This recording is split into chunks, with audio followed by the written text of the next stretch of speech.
నమస్తే friends, welcome back to blossom channel. Shri Bhaktanjaneya Swamy వారి దేవాలయంలో అన్నదాన కార్యక్రమం.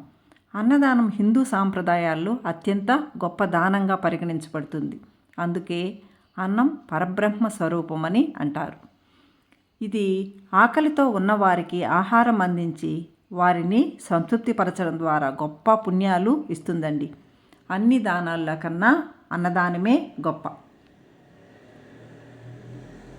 అన్నాన్ని వృధా చేయకుండా సద్వినియోగం చేస్తూ ఉంటే ఆ అన్నపూర్ణమ్మ తల్లి నిత్యం మన ఇంట్లో ధాన్యరాశుల్ని కురిపిస్తుందండి.